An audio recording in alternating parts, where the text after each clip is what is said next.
സഹോദരങ്ങളെ, നിന്റെ സങ്കടങ്ങൾ എത്ര വലുതായാലും അതിനേക്കാൾ എത്രയോ വലുതാണ് കർത്താവിൻ്റെ സ്നേഹമെന്ന് പറയുന്നത്. കാരണം അവസാന രക്തം പോലും നമുക്കായി ചിന്തിയ യേശു കർത്താവ് നിന്റെ ദുഃഖങ്ങളും പ്രയാസങ്ങളും കാണുന്നുണ്ട്.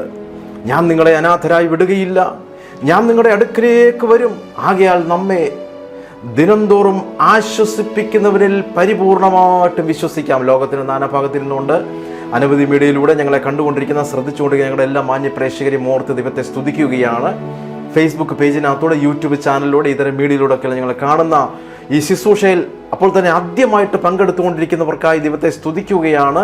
നിശ്ചയമായിട്ടും സ്വർഗസ്ഥനായ ദൈവം നിങ്ങളോട് കരുണ കാണിക്കാൻ പോകുന്നു. നിങ്ങളുടെ നീറുന്ന വിഷയങ്ങൾക്ക് ഈ എപ്പിസോഡിലൂടെ സ്വർഗസ്ഥനായ ദൈവം മറുപടി നൽകി തരാനായിട്ട് പോകുകയാണ്. ഞാൻ നേരത്തെ പറഞ്ഞ പോലെ പരിപൂർണമായിട്ടും നിങ്ങൾ വിശ്വസിക്കുന്നുവെങ്കിൽ നിങ്ങളുടെ വിശ്വാസത്തെ പ്രതി കർത്താവ് നിങ്ങൾക്ക് വേണ്ടിയിട്ട് ഇന്ന് ഒരത്ഭുതം കർത്താവ് ചെയ്യാൻ പോകുകയാണ്.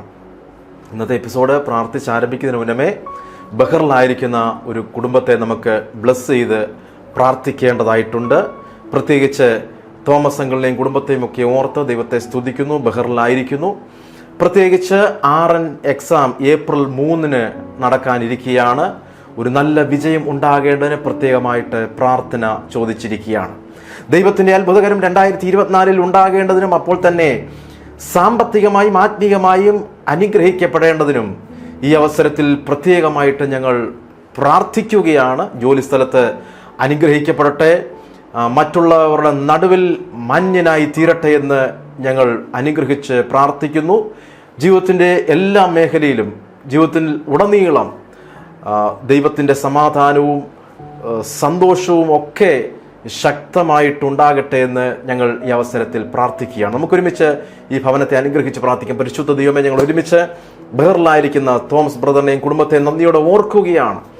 ഈ വരുന്ന April 3 RN എക്സാം നടക്കാനായിട്ടിരിക്കുന്നു. ഒരു നല്ല വിജയം ഉണ്ടാകട്ടെ യേശുവിന്റെ നാമത്തിൽ ഞങ്ങൾ അനുഗ്രഹിച്ച് പ്രാർത്ഥിക്കും. ദൈവത്തിൻ്റെ അത്ഭുതകരം 2024 ഉടനീളം ഉണ്ടാകേണ്ടതിന് അപ്പോൾ തന്നെ സാമ്പത്തികമായും ആത്മീയമായും അനുഗ്രഹിക്കപ്പെടേണ്ട ഞങ്ങൾ ബ്ലസ് ചെയ്ത് പ്രാർത്ഥിക്കുന്നു. ഈ അവസരത്തിൽ പ്രത്യേകമായി ഈ കുടുംബത്തെ ഞങ്ങൾ ഓർക്കുന്നു, പ്രാർത്ഥിക്കുന്നു. ജോലിസ്ഥലത്ത് അനുഗ്രഹിക്കപ്പെടുമാറാകട്ടെ, മറ്റുള്ളവരുടെ നടുവിൽ മഞ്ഞനായി തീരട്ടെ, എല്ലാവിധ അനുഗ്രഹങ്ങൾ ജീവിതത്തിൽ ഉടനീളം ഉണ്ടായി വരട്ടെ എന്ന് യേശു കർത്താവിന്റെ നാമത്തിൽ ഞങ്ങൾ ബ്ലസ് ചെയ്ത് പ്രാർത്ഥിക്കുന്നു. പിതാവിൻ്റെയും പുത്രൻ്റെയും പരിശുദ്ധാത്മാവിന്റെ നാമത്തിൽ ഈ ഭവനത്തെ ഞങ്ങൾ അനുഗ്രഹിച്ച് പ്രാർത്ഥിക്കുന്നു. യേശുവിൻ്റെ അൻപുള്ള നാമത്തിൽ തന്നെ ആമേൻ. ദൈവം നിങ്ങളെ അനുഗ്രഹിക്കുമാറാകട്ടെ.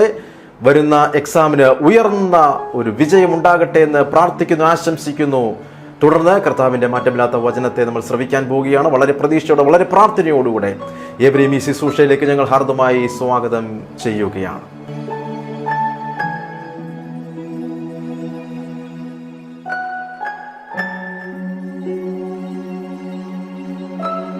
പ്രിയരെ, ഒരിക്കൽ കൂടെ നിങ്ങളുടെ നടുവിൽ ഓടിയെത്താൻ കഴിഞ്ഞതിൽ ദൈവത്തെ സ്തുതിക്കുകയാണ്. ഇന്ന് ഞങ്ങളുടെ സന്ദേശത്തിൻ്റെ ടൈറ്റിൽ എന്ന് പറയുന്നത് നിങ്ങൾ ക്രിസ്തുവിൻ്റെ കരങ്ങളിൽ സുരക്ഷിതർ ആകുന്നു. സഹോദരങ്ങളെ, നമ്മൾ ഓരോരുത്തരും ഈ സന്ദേശം കേട്ടുകൊണ്ടിരിക്കുന്ന നിങ്ങൾ ഓരോരുത്തരും യേശു കർത്താവിൻ്റെ കരങ്ങളിൽ സുരക്ഷിതരാണ്. സദൃശ്യം 12:28 നീതിയുടെ മാർഗത്തിൽ ജീവനുണ്ട്, അതിൻ്റെ പാതയിൽ മരണമില്ല എന്ന് നാം വായിക്കുകയാണ്. ഒരുപക്ഷെ അനവധി തവണ നമ്മൾ വായിച്ചിട്ടുള്ള ഒരു വേദഭാഗമായിരിക്കാം. എന്നാൽ ഇന്ന് സ്വർഗസ്ഥനായ ദൈവം പരിശുദ്ധാത്മാവ് നിങ്ങളോട് അറിയിക്കാനുള്ള ദൂത് ഞങ്ങളിൽ പരമേൽപ്പിച്ചിരിക്കുകയാണ്. ഈ അവസരത്തിൽ നിങ്ങളുടെ മുമ്പിലേക്ക് ഞങ്ങളത് കൈമാറട്ടെ. ഇനി ഞാനൊരു അനുഭവം പറയാനായിട്ട് ആഗ്രഹിക്കുകയാണ്. വളരെ പ്രാർത്ഥനയോടുകൂടെ ശ്രവിച്ചാലും.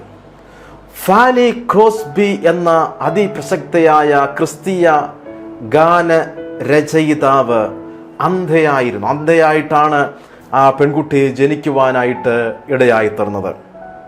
അവൾ അന്ധയായിട്ട് ജനിച്ചുവെങ്കിലും സഭകൾ, കൺവെൻഷൻ, പ്രാർത്ഥനാ യോഗങ്ങൾ, മരണ ശുശ്രൂഷകൾ എന്നിവ ഉൾപ്പെടെ എല്ലാ സന്ദർഭങ്ങളിലും വളരെയധികം ഉപയോഗിക്കപ്പെടുന്ന ഗാനങ്ങൾ താൻ എഴുതുവാനായിട്ട് ഇടയായി തീർന്നു. അങ്ങനെ താൻ ആയിരക്കണക്കിന് പാട്ടുകൾ എഴുതിയിട്ടുണ്ട് എന്ന് പറയപ്പെടുകയാണ്. അതിൽ ലോക പ്രസക്തമായി തീർന്നിട്ടുള്ള ചില ഗാനങ്ങൾ ഇവയൊക്കെയാണ്. ഞാനത് പറയാനായിട്ട് പോവുകയാണ്. അവയിൽ ചിലതാണ് ഞാൻ നിന്റേത് ഓ കർത്താവേ.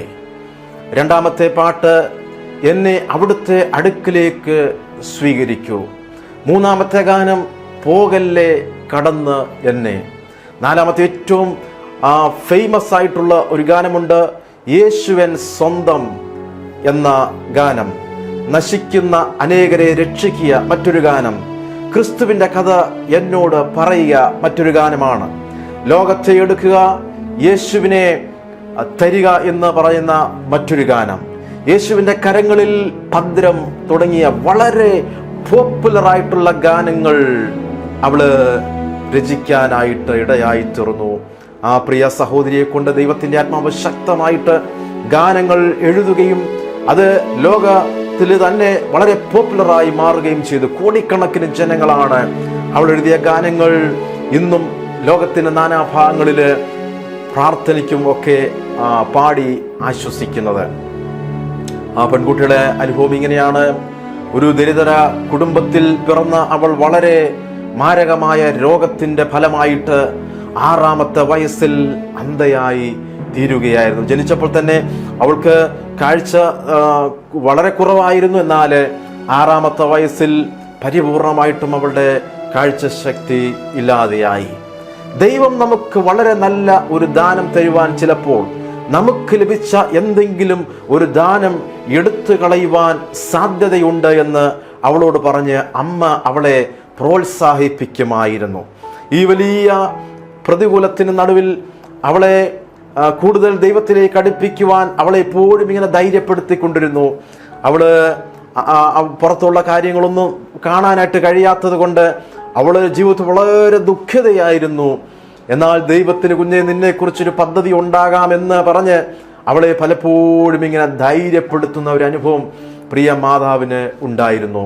അങ്ങനെ വളരെ ചെറുപ്പത്തിൽ തന്നെ ഫാനി കവിതകൾ എഴുതാനായിട്ട് തുടങ്ങി. അവൾ വളർന്ന് വരുംതോറും ചുറ്റുമുള്ള പ്രകൃതിയെയും ജീവിതത്തിലെയും ഓരോ ഘടകത്തെക്കുറിച്ചും മനസ്സിലാക്കുവാൻ തൻ്റെ ഗ്രാൻഡ് മദർ വളരെ വലിയ രീതിയിൽ തന്നെ സഹായിച്ചിരുന്നു. ചുറ്റുവട്ടമുള്ള കാര്യം ഇങ്ങനെയൊക്കെയാണെന്ന് പറഞ്ഞ് മനസ്സിലാക്കാൻ വേണ്ടി, കാരണം അവൾക്ക് പുറം ലോകം കാണാൻ കഴിയത്തില്ല. തൻ്റെ ഗ്രാൻഡ് മദർ വലിയ തോതിൽ തന്നെ സഹായിച്ചിരുന്നു. ജീവിതത്തിൻ്റെ സാഹചര്യങ്ങളെയാണ്, ലോകം ഇങ്ങനെയാണ്, ഈ ദിവസങ്ങളൊക്കെ പൊയ്ക്കൊണ്ടിരിക്കുന്നതെന്ന് പറഞ്ഞ് തൻ്റെ ഗ്രാൻഡ് മദറാണ് തന്നെ കൂടുതൽ പല സന്ദർഭങ്ങളിലും അവളെ സപ്പോർട്ട് ചെയ്തുകൊണ്ടിരുന്നത്. അവൾക്ക് 15 വയസ്സായ സമയത്ത് ന്യൂയോർക്ക് ഇൻസ്റ്റിറ്റ്യൂട്ടിൽ ചേരുകയും ഒരു വിദ്യാർത്ഥിയായിട്ടും പിന്നത്തേതിൽ ഒരു അധ്യാപികയായിട്ടും അങ്ങനെ 23 വർഷങ്ങൾ അവിടെ താന് കഴിയുകയും ചെയ്തു. ഈ ഫാനി എന്ന് പറഞ്ഞ ഈ സഹോദരി. അങ്ങനെ അവള് അത്ഭുതമായ ഒരു വ്യക്തിയായിരുന്നു, ഒരു ഭക്തിയായ ഒരു വ്യക്തിയായിരുന്നുവെങ്കിലും തൻ്റെ 31-ാമത്തെ വയസ്സിലാണ് യേശു കർത്താവിനെ രക്ഷിതാവായും കർത്താവുമായിട്ട് താൻ സ്വീകരിപ്പാനായിട്ട് ഇടയായി തീർന്നത്. ഈ കാലഘട്ടം അത്രയും താൻ ദുരിതത്തിലൂടെ കടന്നുപോയെങ്കിലും തൻ്റെ ഹൃദയത്തെ അല്ലെങ്കിൽ തന്നെ കർത്താവിന് വേണ്ടി പരിപൂർണമായിട്ടും സമർപ്പിച്ചത് തൻ്റെ 31-ാമത്തെ വയസ്സിലായിരുന്നു. അതിനു തൊട്ടു മുമ്പൊക്കെ അവള് ഭക്തിയായ ഒരു വ്യക്തി ജീവിതമായിരുന്നുവെങ്കിലും പരിപൂർണമായിട്ടും കർത്താവിന് വേണ്ടി സമർപ്പിക്കപ്പെട്ടത് തൻ്റെ 31-ാമത്തെ വയസ്സിലാണ്. അവൾ ആ സ്ഥാപനത്തിലെ അലക്സാണ്ടർ വാൻ എന്ന അന്ധനായ യുവാവിനെ തൻ്റെ 38-ാമത്തെ വയസ്സിൽ വിവാഹം കഴിക്കുകയാണ്. അങ്ങനെ 44 വർഷങ്ങൾ അവർ ഒരുമിച്ച് സന്തോഷത്തോടുകൂടി ജീവിക്കുകയും ചെയ്തു. അദ്ദേഹം ഒരു ഗായകനായിരുന്നു. പലപ്പോഴും ഫാനിയുടെ പാട്ടുകൾ അവർ ഒരുമിച്ച് പാടുകയും ആ ഗാനങ്ങൾ അനേക സ്ഥലങ്ങളിൽ പോപ്പുലറാകാനായിട്ട് ദൈവം തൻ്റെ ഭർത്താവിനെയും ഉപയോഗിക്കുവാനായിട്ട് ഇടയായി തീർന്നു. അവർക്ക് ഒരു കുഞ്ഞിനെ ലഭിച്ചുവെങ്കിലും അധികകാലം കഴിയും മുമ്പ് തന്നെ ദൈവസന്നിധിയിൽ ചേർക്കപ്പെടുകയുണ്ടായി. അത് നിമിത്തമായിട്ട് താൻ വളരെ ദുഃഖിതയായി മാറി. അവള് പലപ്പോഴും ദൈവത്തോട് ചോദിക്കുകയാണ്, എന്തുകൊണ്ട് എൻ്റെ ജീവിതത്തിൽ മാത്രം ഇങ്ങനെ വലിയ പ്രയാസങ്ങൾ ഉണ്ടായിക്കൊണ്ടിരിക്കുന്നു, പ്രതികൂലങ്ങൾ ഉണ്ടായിക്കൊണ്ടിരിക്കുന്നു. ജനിച്ചപ്പോൾ തന്നെ പ്രതികൂലമായിട്ടാണ് ജനിക്കുന്നത്. അതിനുശേഷം തൻ്റെ ഓരോ ഘട്ടങ്ങളിലും ഓരോ സന്ദർഭങ്ങളിലും താൻ ജീവിതത്തിൽ വലിയ ക്ലേശങ്ങൾ സഹിക്കാനിടയായി. അങ്ങനെ ഇരുന്നപ്പോൾ ഈ ദമ്പതിമാർക്ക് ഉണ്ടായിരുന്ന ഒരേ ഒരു കുഞ്ഞ് മാത്രമേ ഉണ്ടായിരുന്നുള്ളൂ. അധികകാലം കഴിയുന്നതിന് മുന്നമേ ദൈവസന്നിധിയിൽ ചേർക്കപ്പെടുകയും ഉണ്ടായി. ഹൃദയം തകരുന്ന അനുഭവമായിരുന്നുവെങ്കിലും അവൾ ആത്മാവിനാൽ പ്രേരിപ്പിക്കപ്പെടുകയാണ്. ഹൃദയഭേദകമായ അനുഭവം, വലിയ കണ്ണുനീരിൻ്റെ ദുഃഖത്തിൻ്റെ അനുഭവം. എങ്കിലും പരിശുദ്ധാത്മാവിനാൽ അവള് പ്രേരിപ്പിക്കപ്പെട്ടു. ക്രിസ്തുവിൻ്റെ കരങ്ങളിൽ സുരക്ഷിതം എന്ന ഗാനം അങ്ങനെയാണ് അവള് രചിക്കാനായിട്ട് ഇടയായിത്തോ. സഹോദരങ്ങൾ, ഇന്ന് ഞാൻ നിങ്ങളോട് പറയുകയാണ്, നിങ്ങൾ വലിയ പ്രതിസന്ധിയിലൂടെയും പ്രശ്നത്തിലൂടെയും വലിയ കണ്ണുനീരിൻ്റെ അനുഭവത്തിലൂടെയൊക്കെ കടന്നു പോകുന്ന ധാരാളം പേര് ഞങ്ങളെ ശ്രദ്ധിച്ചു കൊണ്ടിരിക്കുകയാണ്. എന്നാൽ നിങ്ങളുടെ ജീവിതത്തിലെ കഷ്ടതകൾ നിങ്ങളെ തീർത്തും ഇല്ലായ്മ ചെയ്യാനായിട്ടില്ല. അതിൻ്റെ പിന്നിൽ ദൈവത്തിന് ഒരു പദ്ധതി ഉണ്ടെന്ന് നിങ്ങൾ മനസ്സിലാക്കുക. ആ പദ്ധതി 2024 നിങ്ങളിൽ ഉണ്ടാകാനായിട്ട് പോകുകയാണ്. പലരും ചോദിക്കുന്നത്, എൻ്റെ ജീവിതത്തിൽ മാത്രം എന്തുകൊണ്ട് ഇത്തരത്തിലുള്ള പ്രതിസന്ധികൾ ഉണ്ടായിക്കൊണ്ടേയിരിക്കുന്നു? എന്നാൽ അങ്ങനെയുള്ള ചില ഭവനങ്ങളോട് ദൈവത്തിൻ്റെ ആത്മാവ് ഇടപെടുന്നു. കുഞ്ഞെ, നിന്നെക്കുറിച്ച് ദൈവത്തിന് വലിയ പ്ലാനുണ്ട്. ആ പ്ലാനിൻ്റെ പൂർത്തീകരണത്തിന് തൊട്ടു മുൻപേ ആണ് നിന്റെ ജീവിതത്തിൽ വളരെ ഹൃദയഭേദകമായ പ്രശ്നങ്ങൾ ഇങ്ങനെ അലയടിച്ചു കൊണ്ടിരിക്കുന്നത്. ഇതിനൊരു ശാശ്വത പരിഹാരമുണ്ടെന്ന് പരിശുദ്ധാത്മാവ് അനേക ഭവനത്തോട് ആലോചനയായിട്ട് അറിയിക്കുകയാണ്. സദൃശ്യവാക്യം 14:32 ശ്രദ്ധിക്കുക. ദുഷ്ടന് തൻ്റെ ദുഷ്ടതയാൽ വീഴ്ച വരുന്നു എന്നും നീതിമാന്റെ കാര്യം പറയുമ്പോൾ നീതിമാനോ മരണത്തിലും പ്രത്യാശയുണ്ട് എന്ന് രേഖപ്പെടുത്തിയിരിക്കുകയാണ്. 2 തിമോഥെയോസ് 1:10 ശ്രദ്ധിക്കുക. സുവിശേഷം കൊണ്ട് ജീവനും അക്ഷയതയും വെളിപ്പെടുത്തുകയും ചെയ്ത നമ്മുടെ രക്ഷിതാവായ ക്രിസ്തു യേശുവിൻ്റെ പ്രത്യക്ഷതയാൽ വെളിപ്പെട്ടിരിക്കുന്നതുമായ തൻ്റെ സ്വന്തം നിർണയത്തിനും കൃപയ്ക്കും ഒത്തവണ്ണമത്രയെന്ന് രേഖപ്പെടുത്തിയിരിക്കുന്നു. മറ്റൊരു വാക്യം 1 യോഹന്നാൻ 3:14, നാം മരണം വിട്ട് ജീവനിൽ കടന്നിരിക്കുന്നു എന്ന് സഹോദരന്മാരെ സ്നേഹിക്കുന്നതിനാൽ നമുക്ക് അറിയാം. സ്നേഹിക്കാത്തവൻ മരണത്തിൽ വസിക്കുന്നു എന്ന് അവിടെ രേഖപ്പെടുത്തിയിരിക്കുകയാണ്. അപ്പോൾ തന്നെ മറ്റൊരു വാക്യം ഇങ്ങനെയാണ്, യോഹന്നാൻ 5:24, ആമേൻ ആമേൻ ഞാൻ നിങ്ങളോട് പറയുന്നു, എൻ്റെ വചനം കേട്ട് എന്നെ അയച്ചവനെ സ്വീകരിക്കുന്നവന് നിത്യജീവനുണ്ട്. അവൻ ന്യായവിധിയിൽ ആകാതെ മരണത്തിൽ നിന്ന് ജീവങ്കലേക്ക് കടന്നിരിക്കുന്നു എന്ന് രേഖപ്പെടുത്തിയിരിക്കുകയാണ്. അപ്പോൾ തന്നെ മറ്റൊരു വാക്യം റോമാലേഖനം 6:23, പാപത്തിന്റെ ശമ്പളം മരണമത്രേ, ദൈവത്തിന്റെ കൃപാവരമോ നമ്മുടെ കർത്താവായ യേശു ക്രിസ്തുവിൽ നിത്യജീവൻ തന്നെ. ശ്രദ്ധിച്ചാട്ടെ, യോഹന്നാൻ 5:24 നമ്മൾ ശ്രദ്ധിച്ചതാണ്, വായിച്ചതാണ്. മനുഷ്യർക്ക് ലഭിച്ചിട്ടുള്ള ഏറ്റവും മഹത്തായ വാഗ്ദാനങ്ങളിൽ ഒന്നാണ് ഇത് എന്ന് പറയുന്നത്. എന്താണ്? ആമേൻ ആമേൻ ഞാൻ നിങ്ങളോട് പറയുന്നു എന്ന വാക്കിലൂടെ നമുക്ക് മനസ്സിലാക്കാൻ കഴിയുന്നത്. എന്താണ് മനുഷ്യർക്ക് ലഭിച്ചിട്ടുള്ള ഏറ്റവും മഹത്തരമായ വാഗ്ദാനം എന്ന് ചോദിച്ചു കഴിഞ്ഞാൽ അത് നിത്യജീവനാണ്, നിത്യരക്ഷയാണ്. ഇന്ന് ഈ സന്ദേശം കേട്ടുകൊണ്ടിരിക്കുന്ന അനേകരോട് ദൈവത്തിൻ്റെ ആത്മാവ് ഹൃദ്യമായി സംസാരിച്ചു കൊണ്ടിരിക്കുകയാണ്. അതായത് ഒരു വിശ്വാസിക്ക് ഉടനെ തന്നെ ലഭിക്കുന്ന ഒന്നാണ് നിത്യജീവൻ എന്ന് പറയുന്നത്. കർത്താവിലേക്ക് കടന്നു വരുമ്പോൾ കർത്താവിനെ സ്വന്തം രക്ഷിതാവും കർത്താവുമായിട്ട് അംഗീകരിക്കുന്ന സമയത്ത് ലഭിക്കുന്ന ഏറ്റവും പരമപ്രധാനപ്പെട്ട ഏറ്റവും മഹത്തായ വാഗ്ദാനം ഒന്നാണ്.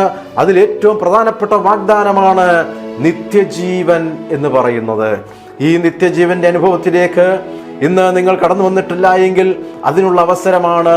ഈ അവസരം പരമാവധി പ്രയോജനപ്പെടുത്താൻ പരിശുദ്ധാത്മാവിലൂടെ നിങ്ങളോട് അറിയിക്കുകയാണ്. പുത്രനിൽ വിശ്വസിക്കുന്നവന് ഈ ജീവൻ വരുന്നു എന്ന് വെളിപ്പാട് പുസ്തകത്തിൽ രേഖപ്പെടുത്തിയിരിക്കുകയാണ്. ഒരുവനിൽ ദൈവത്തിന്റെ കൃപ വന്നു ചേരുന്നത് എപ്പോൾ ആണെന്ന് നിങ്ങൾക്കറിയാമോ? അത് മാനസാന്തരത്തിലൂടെയും ക്രിസ്തുവിൽ ഉള്ള വിശ്വാസത്തിലൂടെയും മാത്രമാകുന്നു. എന്താണ് അവിടെ സംഭവിക്കുന്നത്? ഒരുവനിൽ ദൈവത്തിന്റെ കൃപ വന്നു ചേരുന്നത് മാനസാന്തരത്തിലൂടെ, ദൈവത്തെ യേശു ക്രിസ്തുവിനെ അംഗീകരിക്കുന്നതിലൂടെ, കർത്താവും രക്ഷിതാവുമായിട്ട് അംഗീകരിക്കുന്നതിലൂടെ, ക്രിസ്തുവിലുള്ള വിശ്വാസത്തിലൂടെയും മാത്രമാണ് ഒരുവനിൽ ദൈവത്തിന്റെ കൃപ വന്നു ചേരുന്നത്.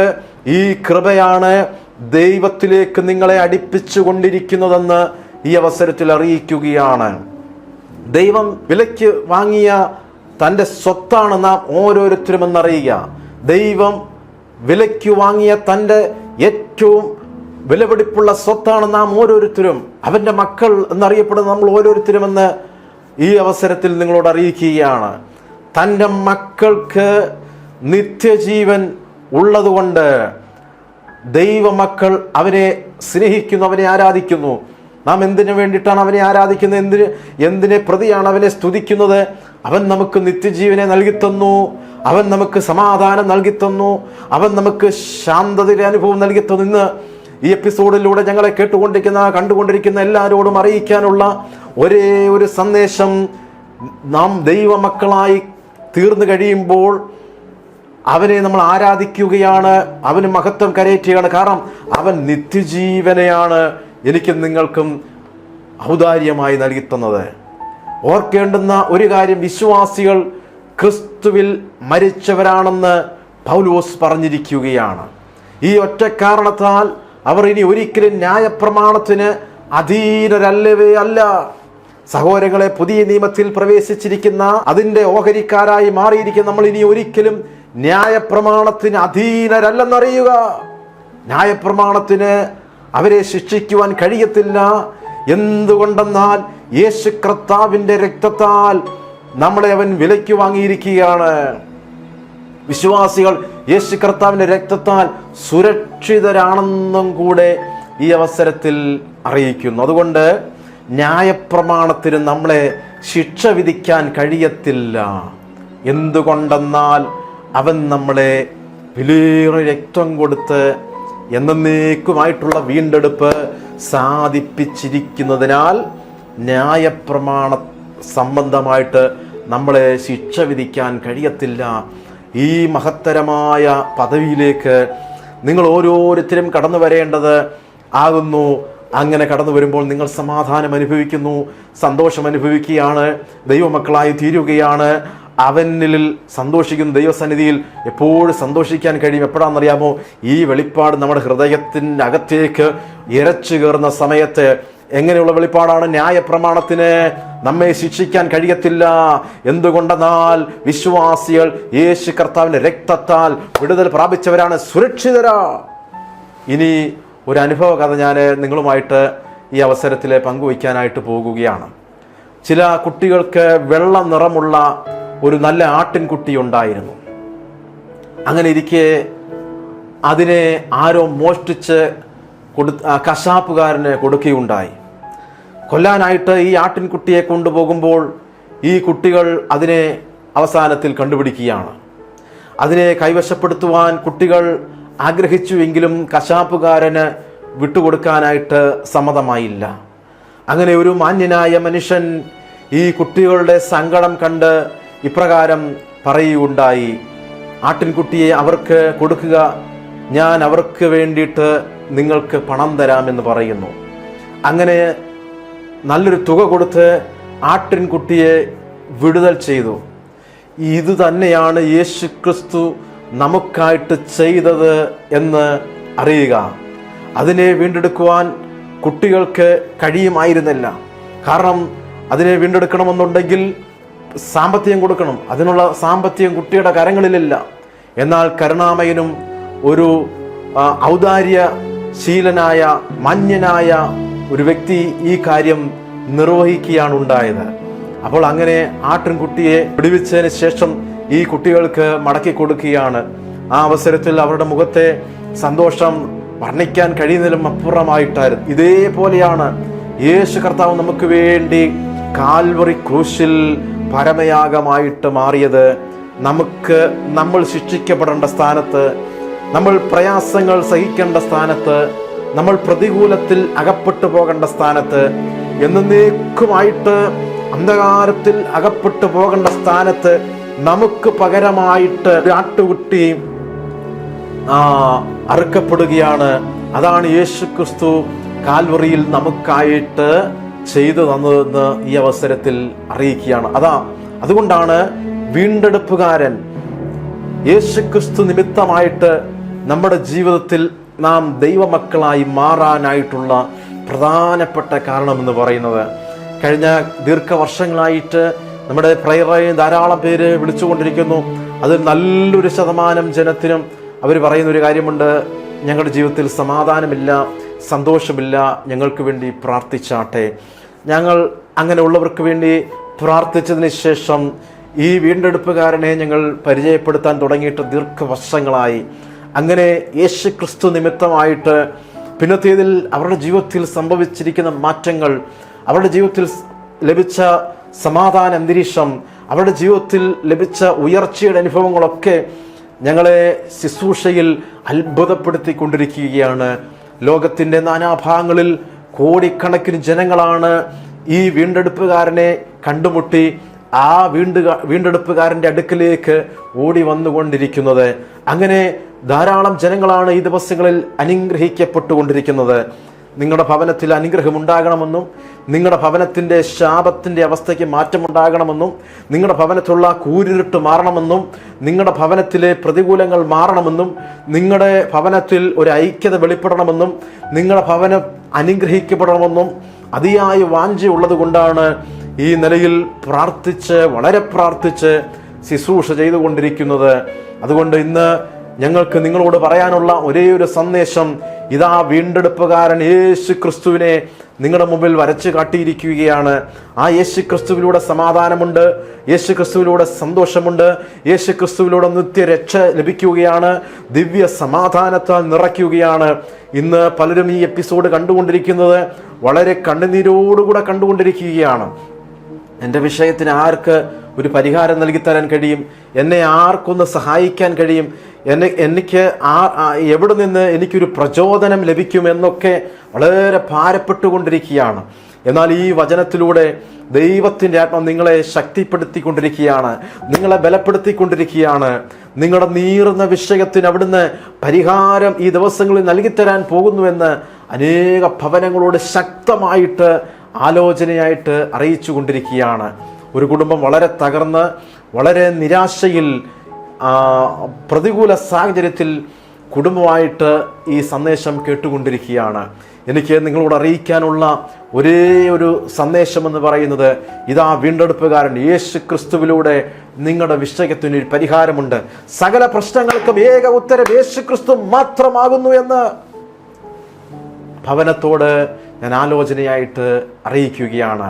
ഇതാ വീണ്ടെടുപ്പുകാരൻ നിങ്ങളുടെ ഭവനത്തിലേക്ക് കടന്നു വന്നിരിക്കുകയാണ്. നിങ്ങളുടെ ഹൃദയത്തിൻ്റെ വാതിൽക്കൽ വന്ന് മുട്ടി വിളിക്കുന്നു. നിങ്ങൾ വാതിൽ തുറന്നു കൊടുക്കുന്നുവെങ്കിൽ, നിങ്ങൾ യേശു ക്രിസ്തുവിനെ സ്വീകരിക്കാൻ തയ്യാറാകുന്നുവെങ്കിൽ, ഈ ദിവ്യ സമാധാനം നിങ്ങൾ ഇന്നു മുതൽ അനുഭവിച്ച് അറിയാനായിട്ടും കൂടെ പോവുകയാണ്.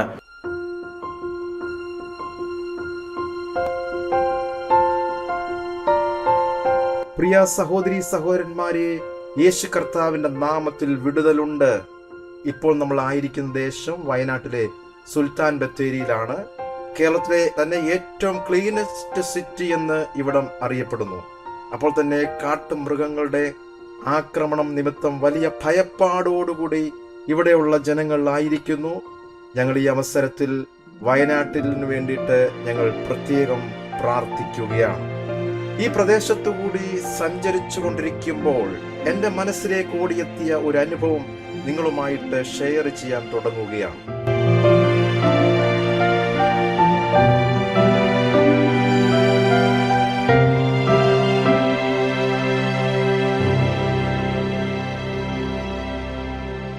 ധീരതയുള്ള ഹൃദയത്തോടുകൂടെ ഏത് പ്രശ്നത്തെയും നാം അഭിമുഖീകരിക്കേണ്ടതാകുന്നു.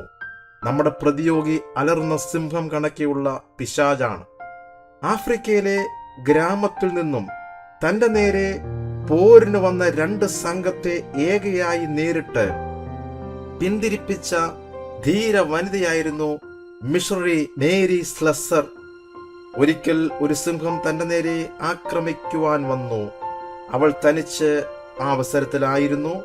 അപ്പോൾ അവളുടെ കയ്യിൽ ഉണ്ടായിരുന്നത് ഒരു കുട മാത്രമാണ്. ആ കുട സിംഹത്തിന്റെ നേരെ നീട്ടിയതിനു ശേഷം അവള് ദൈവത്തോട് പ്രാർത്ഥിക്കുകയുണ്ടായി. ആ അവസരത്തിൽ സിംഹത്തിന്റെ കണ്ണിൽ തന്നെ തുറിച്ചു നോക്കി അവൾ അശേഷം ഇളകാതെ നിന്നതുകൊണ്ട് വീണ്ടും സിംഹത്തോട് ഇങ്ങനെ പറയുകയാണ്, കർത്താവായ യേശു ക്രിസ്തുവിന്റെ നാമത്തിൽ ഞാൻ പറയുന്നു, ഇവിടെ നിന്നും പൊയ്ക്കൊള്ളുക. സിംഹം വഴിയിൽ നിന്ന് കുട ചൂണ്ടിയത് ശ്രദ്ധിച്ച് നോക്കിക്കൊണ്ടേയിരിക്കുകയായിരുന്നു. ഒന്നും തന്നെ സംഭവിച്ചില്ല.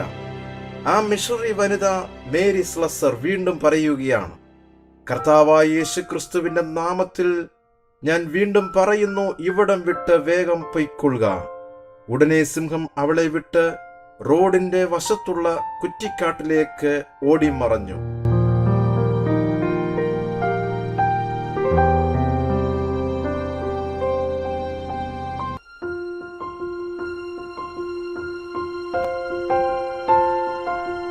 ആ വഴി വന്ന യാത്രക്കാർ പറഞ്ഞാണ് മറ്റുള്ളവർ ഈ വലിയ സംഭവം അറിയാനായിട്ട് ഇടയായി തീർന്നത്. ഞാൻ നിങ്ങളോട് വീണ്ടും പറയുന്നു, യേശു കർത്താവിന്റെ നാമത്തിൽ വിടുതലുണ്ട്. യേശു കർത്താവിന്റെ നാമത്തിൽ ഒരു വലിയ സംരക്ഷണമുണ്ട്. നമ്മുടെ പ്രതിയോഗി അലറുന്ന സിംഹം കണക്കിയുള്ള പിശാച് ആയിരിക്കാം, എന്നാൽ അതിന്റെ നടുവിൽ നമ്മളെ സംരക്ഷിക്കുന്ന വലിയൊരു ദൈവമുണ്ടെന്ന് അറിയുക. May God bless you.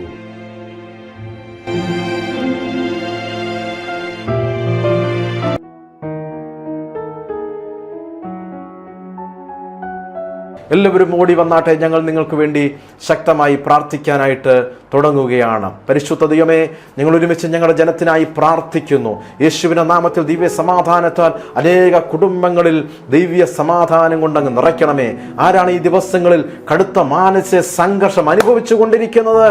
യേശു കർത്താവിന്റെ നാമത്തിൽ അത്ഭുതകരമായ വിടുതൽ ഈ ശുശ്രൂഷ നിമിത്തം ഉണ്ടായി വരട്ടെ എന്ന് ഞങ്ങൾ പ്രാർത്ഥിക്കുന്നു. അതുപോലെ തന്നെ ഉപ്പൂറ്റി വിണ്ട് കീറി നടക്കാൻ പോലും കഴിയാതെ പ്രയാസപ്പെടുന്നവർ, ഈ പല മരുന്നുകൾ ഓയിൽമെന്റ് മാറി മാറി ഉപയോഗിച്ചിട്ടും ഒരു മോചനവും ലഭിക്കാതിരിക്കുന്നവർ, യേശു കർത്താവിന്റെ നാമത്തിൽ ഇപ്പോൾ ഒരു സൗഖ്യം നിങ്ങളുടെ ശരീരത്തിൽ നടക്കുന്നതായിട്ട് ദൈവത്തിന്റെ ആത്മാവിനെ കാണിക്കുകയാണ്. ആരാണ് ഈ ദിവസങ്ങളിൽ ഒച്ചയടപ്പിനാൽ വളരെ ഭാരപ്പെടുന്നത്? യേശു കർത്താവിന്റെ നാമത്തിൽ അത്ഭുത വിടുതൽ ഉണ്ടാകട്ടെ എന്ന് ഞങ്ങൾ ശക്തമായിട്ട് നിങ്ങൾക്കായിട്ട് ഇപ്പോൾ പ്രാർത്ഥിക്കുകയാണ്. അതുപോലെ തന്നെ ഉറക്കക്കുറവ് നിമിത്തം ബുദ്ധിമുട്ടുന്നവർ യേശു കർത്താവിന്റെ നാമത്തിൽ സൗഖ്യമാകട്ടെ എന്ന് ഞങ്ങൾ പ്രാർത്ഥിക്കുന്നു. ഉദരരോഗത്താൽ ഭാരപ്പെടുന്ന ആരാണ്? ഉദരരോഗത്താൽ പല ഡോക്ടേഴ്സിനെ മാറി മാറി കാണിച്ചിട്ടും അതിനകത്തുനിന്നും വേണ്ടവണ്ണം നല്ലൊരു റിസൾട്ട് ലഭിക്കാതെ ഭാരപ്പെടുന്നവർ, യേശു കർത്താവിന്റെ നാമത്തിൽ ഇപ്പോൾ നിങ്ങളുടെ ശരീരത്തിൽ ഒരു സൗഖ്യം നടക്കട്ടെ എന്ന് ഞങ്ങൾ പ്രാർത്ഥിക്കുന്നു. അതുപോലെ തന്നെ ആസ്മയാൽ ഭാരപ്പെടുന്നവർ, യേശു കർത്താവിന്റെ നാമത്തിൽ വിടുതലുണ്ടായി വരട്ടെ എന്ന് പ്രാർത്ഥിക്കുന്നു. ചില സമയത്ത് ഉറങ്ങാൻ കഴിയുന്നില്ല, അതിൻ്റെ അസ്വസ്ഥതയാണ്. ആസ്മയാൽ ഭാരപ്പെടുന്നവർ യേശുവിന്റെ നാമത്തിൽ ഇപ്പോൾ സൗഖ്യമായിക്കൊണ്ടിരിക്കുക. പലതരത്തിലുള്ള അലർജി നിമിത്തം ക്ലേശം സഹിക്കുന്നവർ, യേശു കർത്താവിന്റെ നാമത്തിൽ വിടുതലുണ്ടായി വരട്ടെ എന്ന് പ്രാർത്ഥിക്കുന്നു. പിതാവിന്റെ പുത്രന്റെ പരിശുദ്ധ നാമത്തിൽ ഞങ്ങൾ അനുഗ്രഹിച്ച് പ്രാർത്ഥിക്കും. അപ്പോൾ തന്നെ ഇന്നത്തെ എപ്പിസോഡ് സപ്പോർട്ട് ചെയ്ത പ്രിയ ഭവനത്തെ ഞങ്ങൾ ബ്ലസ് ചെയ്ത് പ്രാർത്ഥിക്കുന്നു, യേശുവിന്റെ നാമത്തിൽ തന്നെ. ആമേൻ. സഹോദരങ്ങൾ, ഇന്നത്തെ എപ്പിസോഡ് നിങ്ങൾക്ക് വളരെ പ്രയോജനകരമായി തീർന്നുവെന്ന് നിങ്ങൾ വിശ്വസിക്കട്ടെ. അപ്പോൾ ഈ ശുശ്രൂഷയെക്കുറിച്ച് നിങ്ങളുടെ സ്നേഹിതന്മാരോടും കൂടെ അറിയിക്കുക. അപ്പോൾ അടുത്ത ആഴ്ച ഇതേ സമയം വീണ്ടും ഇതേ ചാനൽ വീണ്ടും നമുക്ക് കണ്ടുമുട്ടാം. ദൈവം നിങ്ങളെ അനുഗ്രഹിക്കുമാറാകട്ടെ. ആമേൻ.